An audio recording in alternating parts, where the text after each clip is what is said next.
السلام عليكم، عاملين ايه؟ اهلا بيكم في قناة بيت سارة. تعالوا بقى اقول لكم انا كنت مختفية فين اليومين اللي فاتوا. رحت قعدت عند ماما كده يومين، قلت افك عن نفسي يعني.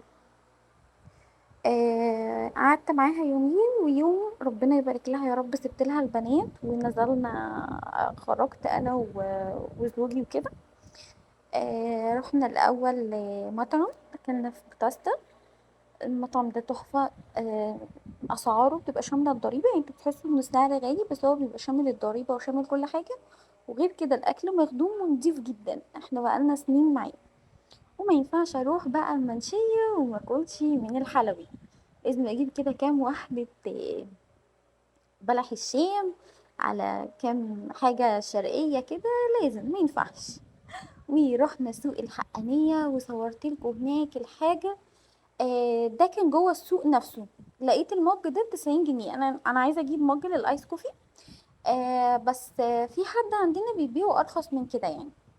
تمام، فما جبتوش. لما اجيبه هقول لكم هو بكام بالظبط.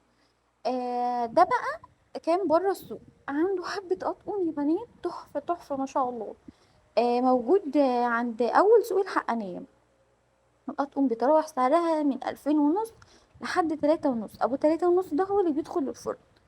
وانا عايزه اشتري ترابيزه مكوى، لقيت اسعارهم متفاوته، يعني لقيت حاجه ب 680 ولقيت حاجه ب 1680. فاللي يعرف نوع معين نضيف وهو واثق فيه يا ريت يقول لي. طبعا طبعا تين شوكي ما ينفعش. لازم تين شوكي، ولازم ايدينا تتبهدل بالشوك ما. ومش مشكله مهما يعمل فينا بنحبه. وطلعنا على بقى وادي النيل. وادي النيل ده ذكرياته معايا من ايام الطفوله. كان بابا الله يرحمه لازم ياخدني ويأكلني عنده وانا صغيرة. وزوجي كمان ربنا يديله الصحة يا رب والعافية بياخدني عنده كل ما نروح المنشأة. المهم روحنا، وتاني يوم بقى روحت البيت. كان عندي شغل كتير وحاجات كتير جدا في البيت. عملت فطرت الحمد لله وشربت الايس كوفي بتاعي. وبعدين بقى نزلت جبت شوية طلبات. انا النهارده مطلعه اخر طبق شاورما خلاص كده. انا التفريزات بتاعتي خلصت طبعا، قلبي بيتقطع وانا بقولها. فكان لازم انزل بقى اجيب حاجات التفريزات التانية. فنزلت جبت رز بسمتي علشان الشاورما. انا باخد الرز البسمتي بغسله كويس جدا لحد لما اللون الاصفر اللي فيه بيروح. وبعدين بنقعه بتاع حوالي ربع ساعه تلت ساعه لحد لما اخلص بقيه الحاجات التانية. خلاص. تعالوا بقى اقول لكم التفريزات ال 15 يوم دول هيكونوا عباره عن ايه. ده كيلو لحمه كانت حماتي ربنا يبارك لها ويديها الصحه يا رب جايباه. فهنطلع منه ان شاء الله باذن الله اكلتين. انا طلعته بس من الفريزر عشان اوريهولكم، وهرجعه تاني مش هسيبه يفك بره. خلاص. لحد لما نيجي ان شاء الله نطلعه نعمل التفريزات. رحت ما عند بتاع الفراخ. طبعا بتاع الفراخ لازم يكون حد بتثقوا فيه. جبت كيلو بانيه. كان عامل 175. طبعا البانيه ده اساسي معايا في التفريزات، اساسي بنطلع منه افكار وحاجات كتيره جدا حلوه. وجبت فرخه شمورت حشو كده صغيره، عملت 200 جنيه. برضو قلت اعمل بيها طبيخ في يوم، وانا عارفه انها ممكن تقعد معايا يومين. لان البنات عندي اكلهم صعب شويه. وجبت نص كبد وقوانص. دول بعملهم رز بالكبد والقوانص، بحط لهم خضار وبحط لهم بسله وجزر وعلى حسب يعني اللي موجود. وبس كده، دي الحاجه اللي جبتها من بتاع الفراخ. الحاجه بقى اللي جبتها من بتاع اللحمه. كنا انا معايا كيلو لحمه. جبت كمان كيلو مفروم. هنطلع منه ان شاء الله باذن الله 3 وجبات انا عارفاهم في دماغي يعني. ان شاء الله باذن الله اما ننزل فيديو التفريزات باذن الله هتعرفوا ايه هما. وهنعملوهم مع بعض. وجبت كبد وكلاوي برضو نعملهم في يوم كده مع المكرونه، بيبقوا حلوين جدا. رحت عنده علشان اجيب نص بفتيك، عشان عايزه اعمل المره دي شاورمه لحمه، بس ما قال لي مش موجود النهارده. فان شاء الله باذن الله بكره كده كده انا نازله تاني عشان عندي حبه تحاليل كده. فهنزل اعمل التحاليل وانا راجعه هجيبها منه ان شاء الله باذن الله، عشان ابقى انا كده خلصت من الحاجه بتاعه الفريزر. فاضل لي حاجه السوق. جبت بقى العنب سعره نزل 30 و35. بس ده كان ميزز شويه، ما كانش مسكر قوي. بس حلو شغال يعني. وجبت بقى الطحينه والنشا والمايونيز دول ليه؟ عشان هنعمل بقى الصوصات اللي بنجيبها مع فتة الشاورما اللي بنجيبها من بره.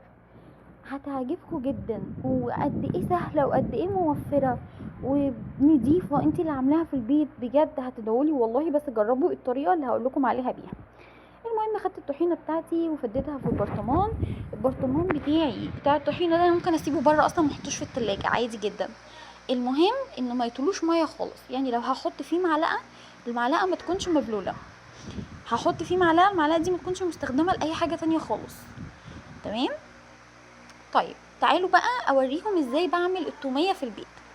انا مشكلتي مع التوميه بتاعت الشارع في التوم، لانه زي ما قلت لكم قبل كده انا عندي مشكله في القولون، انا وزوجي يعني، فبنتعب قوي من التوم. في نفس الوقت في حاجات ما ينفعش تتعمل من غير توم، دي توميه. فتعالوا اقول لكم بقى انا عملت ايه. اول حاجه هتثبتي كوبايه معينه، هتحطي تلتها نشا. تمام. وفي نفس الكوبايه دي هتحطيها كلها ميه. يبقى انا عندي تلت كوبايه ايا كانت ايه الكوبايه قد ايه، هتحطي تلتها نشا وكوبايه كامله ميه من نفس الكوبايه دي، ونقلبوهم على البارد قبل ما نرفعوهم على النار عشان النشا بيتكتل. خلاص. طيب ما تغفليش عنه لان هو هيتكتل بسرعه جدا اول ما تحطيه على النار، فما تسيبوش. يعني ما تقوليش مثلا هسيبه واعمل حاجه تانية، لا هيبوظ منك وهتضطري تعملي مره كمان. واحنا عايزينه ملمسه ناعم جدا عشان التوميه. ده شكله، شايفين شكله عامل ازاي ناعم قد ايه. خلاص. هناخده بقى ونحطوه بره كده لحد لما يبرد شويه يبقى دافي يعني ينفع امسكه.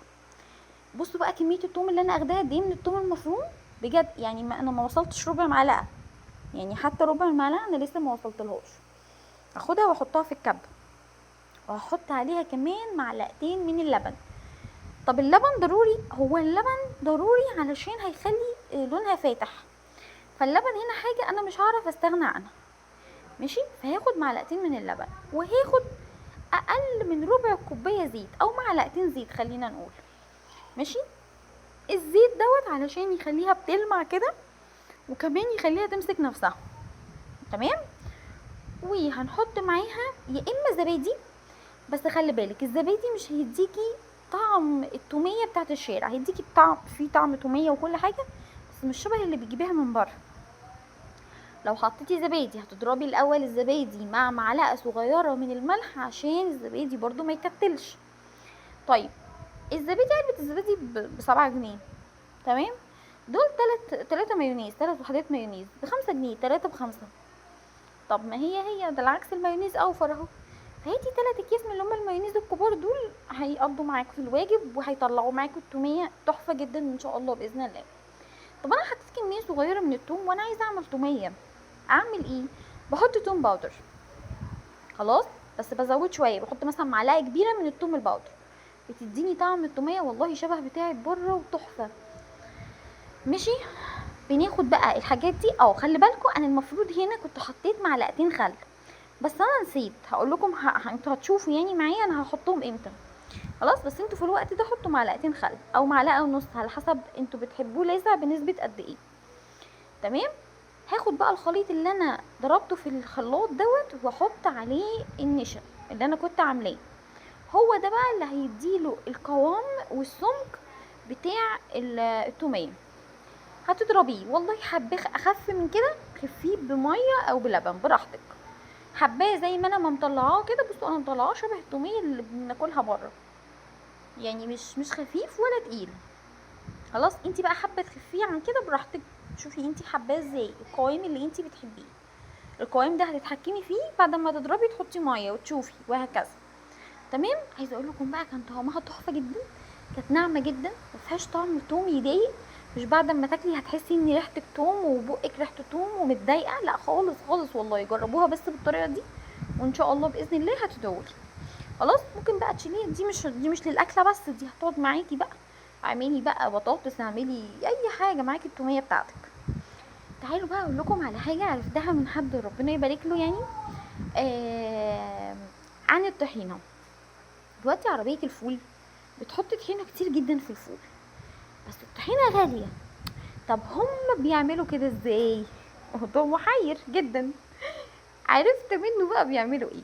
بصوا، هتجيبوا معلقتين دقيق كبار وهتخفوهم بالميه لحد لما توصلوا للقوام بتاع الكريب. شفتوا قوام الكريب خفيف ازاي؟ يعني اخف كمان من لقمه القاضي. خلاص.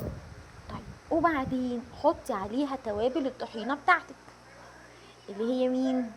ملح، كمون، لو حد بيحب الكزبره يحط، شطه ضروري، حتى لو ما بتحبيش الحراق الشطه مش هتخليها حراق، ما تخافيش، بس هتديها اللون اللي فيه اللون الاحمر بتاع الطحينه. تمام. هنحط خل، معلقه صغيره من الخل. هنحط عصره ليمونه على حسب لذوعه الليمونه، على حسب انتي بتحبي ايه. يعني ممكن تحطي خل بس وتكتفي، ممكن تحطي ليمون بس وتكتفي، انا بحب احط الاتنين صراحه، بحب طعم الخل والليمون في الطحينه. طب يا ساره، انتي دي ملهاش علاقه بالطحينه بربع جنيه، فين الطحينه بقى؟ كل الخليط اللي انا عملته اللطيف الجميل ده هاخده واحط عليه معلقه واحده كبيره من الطحينه بس. خلاص. يعني بصوا، معلقه واحده كبيره طلعت لي طبق قد ايه. وعلى فكره دي تقيله كمان، ده هما بيعملوها على عربيات الفول اخف من كده بكتير، يعني انت ممكن تخفيها كمان عن كده. انا بس عاملاها تقيله عشان عايزه احطها على الرز يعني، لكن هي تقيله جدا. خلاص. حطيها بقى، اعمليها وحطيها في التلاجة عندك في حاجه مقفوله، وكل مثلا تيجي تعملي فول، تعملي حاجه، تعملي فلافل، سندوتشات فلافل بتاع، هتطلعي وتحطي والله هتدعيلي. جربوها واكتبوا لي في الكومنتات لو عجبتكم، انا متاكده انها ان شاء الله باذن الله هتعجبكم جدا الطريقه دي. وهتحسوا يعني، انا كان جوزي بيقول لي الطحينه مركزه قوي، هو مش عارف طبعا انا عامله ايه مع ان انا حاطه معلقه واحده بس من الطحينه يعني. خلاص. انا هوريكم دلوقتي السمك اللي طلع معايا، هي كده سميكه خلاص، بس احنا بنحبها كده مع الفته بتاعت الشاورما، لكن انا لو هعملها مثلا عشان احطها على فول او حاجه هعملها اخف من كده بكتير. وعايزه اقول لكم ان هي ما شاء الله ما خلصتش على الغدا، انا خدت الفاضل وشيلته علشان لو هعمل فول زي ما قلت لكم او فلافل او كده. ماشي. آه بس هي دي بقى طريقه الطحينه، ان شاء الله باذن الله تدعولي عليها. وعملت الطحينه طبعا، شايفين في ايد صغننه كده داخله علينا دي ايد بنتي الصغيره ربنا يحفظها، يعني دايما تشوفني بقلب اي حاجه، انا عايزه اقلب اي حاجه، يعني اي حاجه بتتقلب هي عايزه تقلب وتطلع تقول لهم انا اللي عملت ده بس احب اقول له، احب اقول له ربنا يحفظها ويحفظ اولادكم جميعا يا رب، ويحفظ اختها ويقومني بالسلامه يا رب، والبيبي يجي بالسلامه، انا وكل الحوامل يا رب اللي زيي. دعواتكم بقى بدعوه حلوه كده عن ظهر الغيب يعني، وان شاء الله باذن الله ربنا يتقبل. المهم خلصنا الطحينه الحمد لله، وخلصنا التوميه، وانا كنت خلاص بقى حطيت الرز على النار. بعمل الرز ازاي؟ بحط البصل اللي احنا برضو مفرزينه على فكره، بحط البصل وما بسيبوش يحمر قوي، هو يا دوب بس ايه يصفر كده، وبعدين بحط عليه الرز، واحط التوابل بتاعتي، ملح وفلفل اسمر وكاري، و ساعات بحط سماق وحب ساعات لا، بس انا هنا حطيت سماق كان طعمه تحفه. شايفين الاكل طالع شكله عامل ازاي؟ حطيت عليه بقى فوق الوش، عرفت الرز، وحطيت فوق الوش الشاورما، والشاورما كنت مخليها فيها صوص شويه بزياده عشان يغرق الرز والتوميه والطحينه. اكله تحفه وصيفيه كده وجميله وخفيفه بجد ما شاء الله، انا عندي الاولاد حبوها جدا. الحمد لله دخلت بقى ريحت شويه كده، غسلت مواعين الغدا وعملت لي كوبايه القهوه التمام وبكده يكون يومي خلص.